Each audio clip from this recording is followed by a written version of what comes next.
I'm Josh Schneider-Weiler. Coming up on Football Today. John Delaney could run UEFA easily. He could run FIFA. Well, certainly better than Sepp Blatter. And more honestly, it is arguably the darkest hour in the history of Irish sport. This is the equivalent of the day the Troika arrived in to bail Ireland out, with UEFA playing the role of the IMF. Even my own salary is transparent. There's other sports bodies who, for their own reasons, and they're quite correct not to reveal the CEO's salary. I'm probably one of the very few whose salary does get disclosed. For 14 years, CEO John Delaney was the Republic of Ireland's most powerful football figure. Then in March, a news report said he had given a €100,000 loan to the Football Association of Ireland. By September, he would resign. Today, we chronicle how he kept millions from the board and how he plunged the association to the brink of insolvency.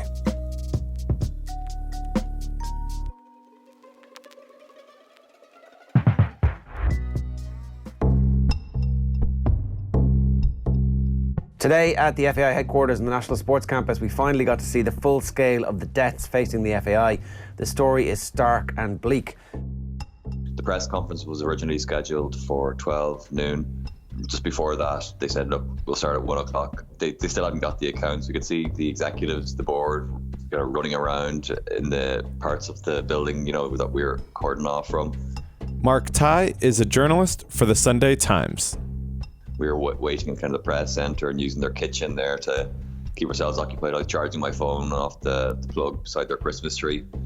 Eventually at 1:30, it did kick off. The board filed into the big press room, and Donald Conway, who's the long-time board member and who's been president for the last year, kind of been the front man since John Delaney, the chief executive, stepped aside. He came in at 1:30.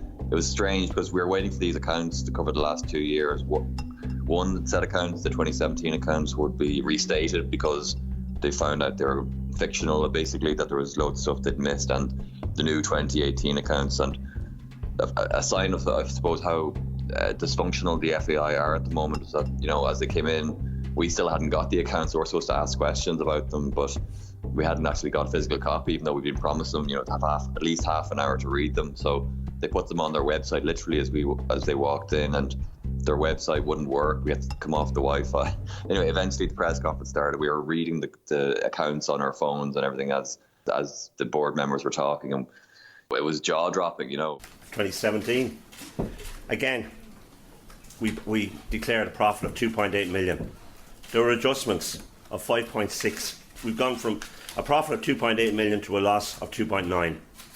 We thought it was bad. Like the last set of accounts that had come out had put their stadium debt for the big Aviva Stadium, which is about 50,000 capacity rugby and soccer stadium in the middle of Dublin. The FAI had said their debt for that was around 30 million and was heading down to 20 million for 2018. And John Delaney, as was his mantra through the years, was saying that the FAI would have this debt squared away and cleared off by 2020. But what we saw was the stadium debt was still 30 million, but their net liabilities were over 55 million and climbing.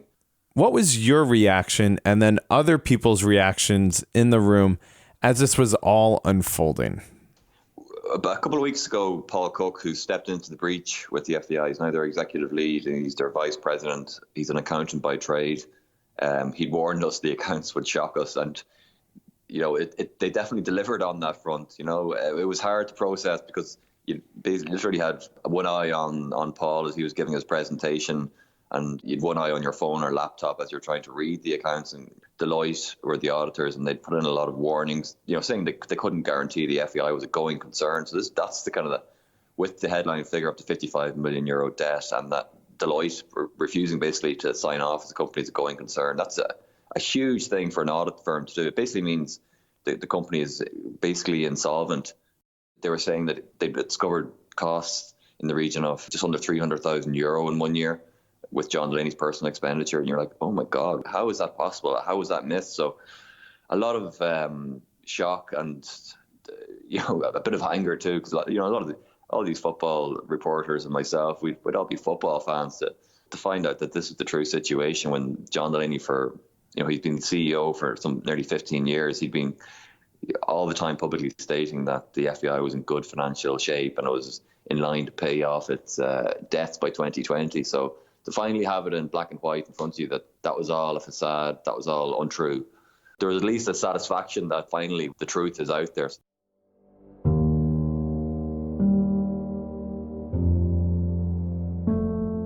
Let's track back to the beginning. This all starts with a €100,000 loan made by John Delaney to the FAI that you uncovered and published in the Sunday Times on March 17th. How do you uncover that? The story, I've written about John Delaney down the years, and I'd worked with Paul Rowan, our soccer correspondent, on a number of stories. And then on March 1st, I got a tip off about this €100,000 loan. And for the next number of weeks, I worked on the story, tried to stand up the tip that basically there was this transaction going back to 2017 when €100,000 had gone into the FAI accounts and €100,000 had gone back out to John Delaney. Now, there could have been an innocent explanation for that, but the FAI weren't giving it to us. John Delaney was not giving it to us. But after just over 2 weeks working on the story, we were satisfied that what we had was factually correct. And then on March 16th, the day before St. Patrick's Day, I was ready to go home, and next thing my lawyer contacts me and says, they're going to try and injunct us, get down to the High Court, get down to the forecourts, the big building on the Quays in Dublin on the banks of the Liffey. So we raced down there in a taxi and finally got in. We had to get security to let us in. It was all locked up. And we found, this is at 6 o'clock in the evening, so very late in the day, found John Delaney there in his suit with his team of lawyers ready to go and trying to injunct not only me personally, but also the Sunday Times, and seeking damages for breach of his privacy.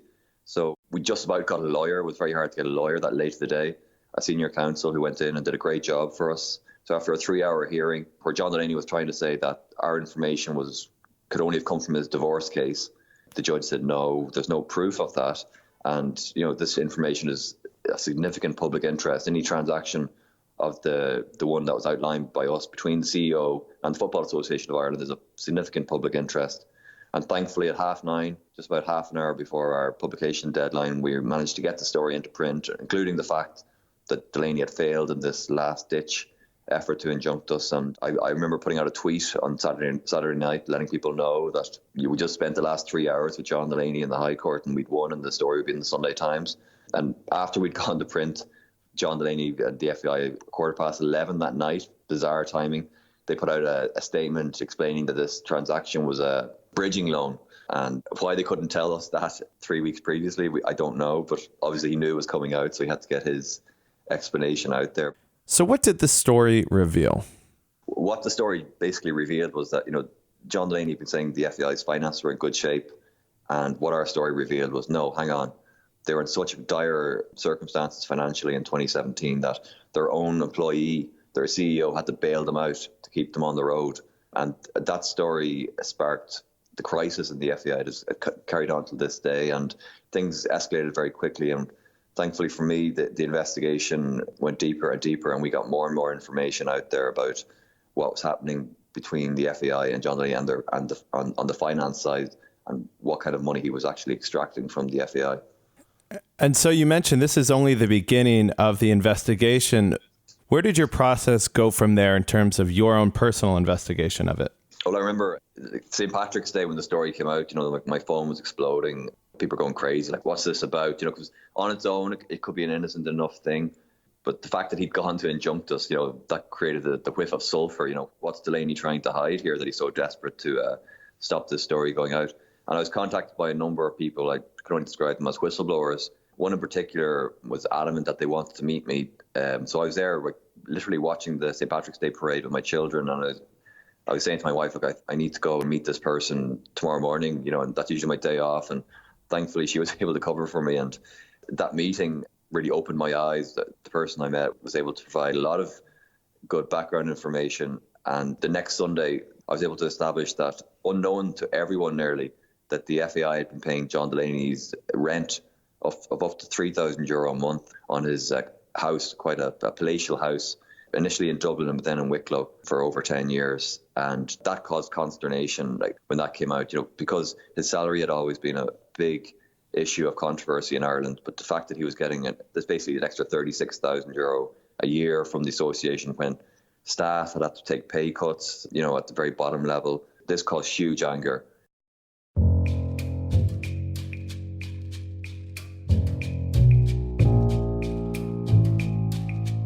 And all of this got worse after the Ireland-Gibraltar international game that happened the next week. What happened there? Ireland were playing Gibraltar in a European qualifier over in Gibraltar. And after the match, the FAI put out another late-night press release saying that John Delaney was stepping down as CEO, but moving to this newly created position of executive vice president. And this was kind of a farcical thing for many people. This is a newly created position where you basically keep all the sexy parts of the role, like dealing with FIFA, dealing with UEFA, dealing with a thing called the John Giles Foundation, which doles out money to football clubs, all the nice bits. And then he wouldn't even answer to the new CEO. And it was extraordinary, to see that the board, in the middle of this, media whirlwind, had agreed to this extraordinary move. And we learned subsequently that the FAI were hoping that this move would stop us or distract people from concentrating on our story that we had coming out that Sunday about the rent, and thankfully that didn't happen. We were able to do stories about John Delaney's credit card expenditure. We had detailed access to his credit card statements over 6 months, detailing extraordinary payments on duty-free cash withdrawals, luxury hotels, €8,000 on a New York hotel, some €7,000 on a Dubai hotel. He'd spent 40,000 in the space of 6 months, taking over €6,000 in cash withdrawals, very unorthodox stuff. He'd used the FA credit card to shop in Tommy Hilfiger, Kurt Geiger, Kath Kidston, all these kind of shops you'd find in your duty-free section of the airports. At the beginning of April, he made an appearance at Oireachtas, the sports committee in Parliament in Ireland. What was that like? Famously now, he came in with his own lawyer, a personal lawyer over his shoulder. He made a short statement and basically said, I'm not going to answer any further questions, any questions at all about my reign as CEO or any questions about these transactions because based on legal advice. Just to clear one thing up, Mr. Delaney, you said you recall asking the Director of Finance, did the FAI have any reporting or disclosure obligations arising out of the €100,000 payment? Can you recall the response to that? I've made it clear in my statement, Deputy Murphy, that I can't add any further to that at this given stage, given the various investigations that are taking place. It was maybe a clever legal tactic, but it caused absolute consternation among the TDs present, the Jack Dala, the Irish MPs, and the public as well, because the state puts in about €3 million a year to the FAI, and here you have the long-time CEO refusing to answer questions about anything to do with his reign over the last 15 years. So all of this begs the question, how did he get away with hiding all of these funds for so many years? That's a good question. Well, the number one thing was the FAI board. Usually with any good corporate governance structure, any sporting body, you'll have a CEO who's answerable to the board. In this situation, John Delaney was on the board. He was a director before most of the other directors. He controlled the FAI structures so that the people who were appointed to the board were loyal to him, nearly to a fault. A lot of them were elderly gentlemen, like the honorary secretary and the honorary treasurer, the two most powerful positions on the board. We're supposed to keep an eye over the rules and the finance of the association. They were both gentlemen, 79 years of old. And we'd already published in the rent story that the FAI had some 25 bank accounts. So that was in March. But when they were before the Oireachtas committee, Eddie Murray, who was the FAI treasurer, was asked, how many bank accounts do the FAI have? And he said, just one. And people were looking around going, hang on, the Sunday Times said it was 25. And they had to come back and correct the record. Actually, they had 24 then at that stage. And, so you could see this guy was not up to the job of keeping an eye on an organisation that has a €50 million a year turnover. He didn't even know how many bank accounts they had. So the board of the FAI were completely subservient to the chief executive throughout the time. The only surviving member, the long-term member, is Donald Conway, the president. He was at the press conference on Friday, and he said, I'm guilty of a sin of omission, not a sin of commission.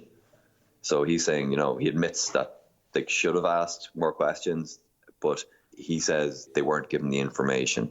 But, for a long time, a lot of sections in the Irish media were asking questions about Delaney. We're asking questions about, his extravagant pay and, how he was treating himself, how he's going around behaving.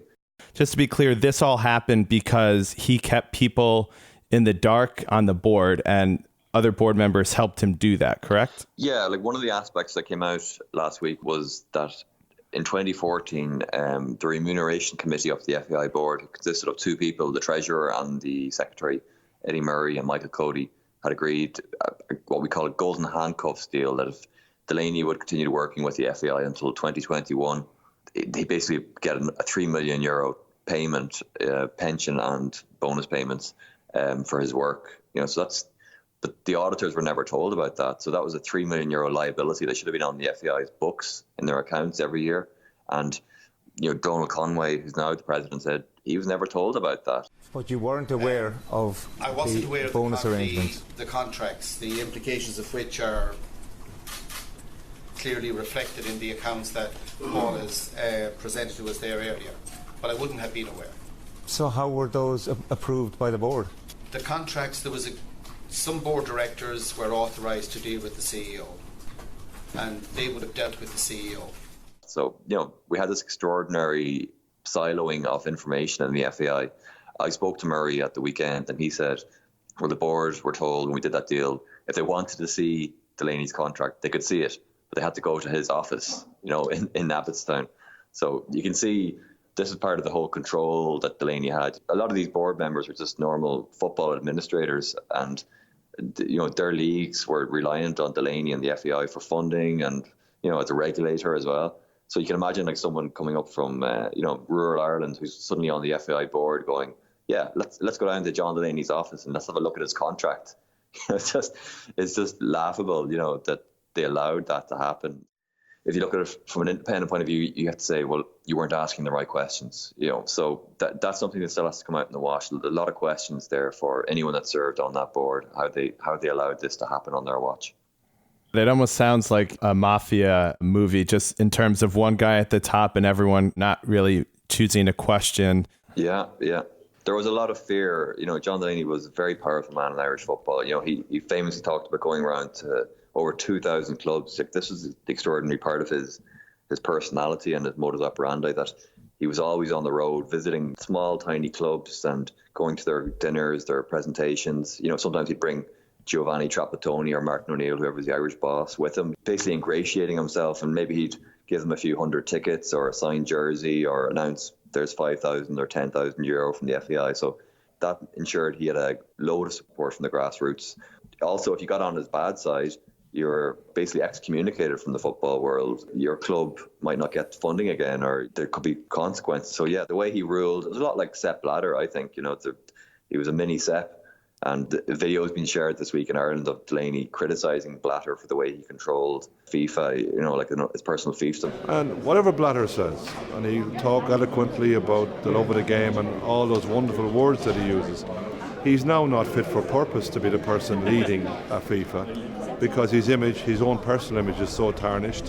When you hear of 20 years of monies being put into bank accounts, which are being used for personal usages as opposed to your National Association of Confederations, that's incredible damage. I don't know of any any world body that has been damaged so much and over a continuous period of time. And what's to come next?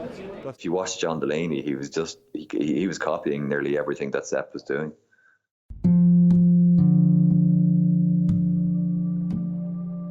The financial problems at the FAI didn't just start today. Where and when did they originate? Delaney and the FAI's problems all come from the agreement that they'd cover half the construction costs of the Aviva Stadium, a brilliant modern stadium in the heart of Dublin, with the IRFU, or the Irish Rugby Union. The government actually put in 190 million, but the FAI's costs were about 90 million. So Delaney famously launched this ticketing scheme in 2008, where he was selling this was called the Vantage scheme. He was selling tickets, 10-year tickets, at a cost of up to 32,000 euro. He was saying, there's 33,000 millionaires in Ireland, so we'll easily get people to buy these tickets. This is how they were planning to fund their expenditure on the stadium. The Rugby Union were able to sell their tickets. They marketed them at a much lower price. So the FAI, they got greedy, or Delaney wasn't being realistic about how much they could sell. And so since then, the FAI have been chasing their tail to try and keep on top of their finances. What about their finances now? They have a €50 million a year turnover. They have 200 staff. The staff be warned there will be consequences. So that's, there will be job cuts. I was chatting to one guy with 2 kids. He's just at his wit's end. He thinks he's on the chopping block, his job. So it's a horrendous time for the staff. And so the people who are going to really suffer in specific ways and financially going to cost them are people who would have had absolutely no link whatsoever to the cause of this debacle. The Bank of Ireland are the only people keeping the association alive at the moment, and that can't go on much longer. So something has to give. The FAI, they'll have to do a remortgage on this huge debt. They have €30 million on the stadium. There's talk about pushing that out for 15 years, but it's hard to see what happens. Like UEFA, the European governing body, are supplying advance payments on their TV money as well. That's reported to be in the region of 12 to 15 million euro. It's hard to see how much longer UEFA will agree to that, because other national associations across Europe will be saying, hang on, are we just putting money in a black hole here? It's crunch time at the moment. This is a developing story, and even this week, the FAI Council coming back into the Oireachtas Committee because they're working hard trying to get a new deal with the bank to keep the show on the road. So is there any chance that they could go insolvent as a result of this? Oh yeah, there's every chance that could happen. Paul Cook says he's confident there will be a refinancing, who's the executive lead at the moment. But no, if you talk to FAI sources, clearly, anyone that reads the accounts and looks at the hard facts and figures, they made a €9 million loss in 2018. This year they'll make a huge loss again. They're paying huge amounts of money, even still investigating what happened. But yeah, keeping the show on the road, it's a huge possibility that the FAI could go bust or insolvent. Yeah, and Niamh Brennan, who's a lecturer in corporate governance in Dublin here in UCD, she wrote an article at the weekend or on Monday saying it's inevitable that the state will have to come in and bail out the FAI.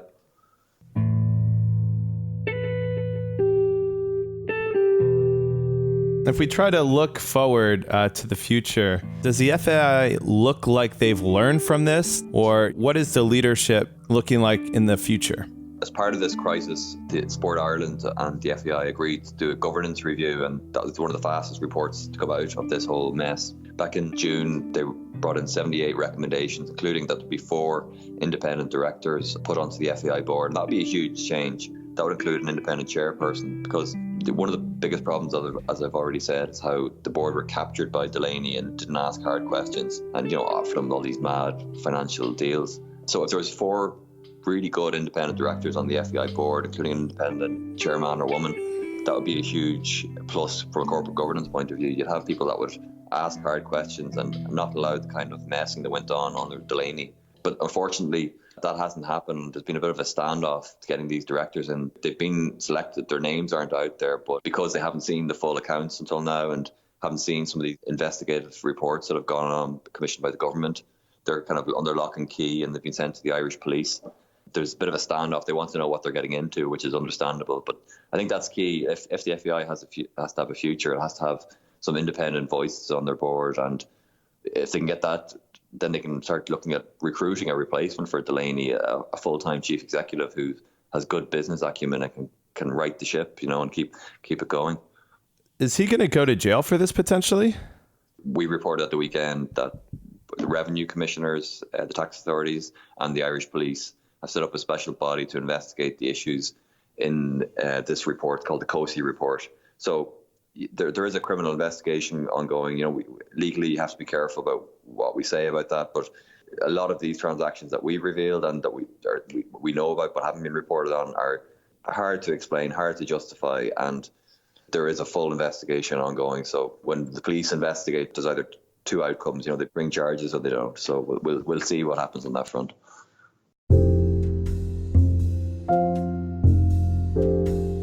Mark Tighe was the Irish News Journalist of the Year in 2019, and you can read all of his work in the Sunday Times.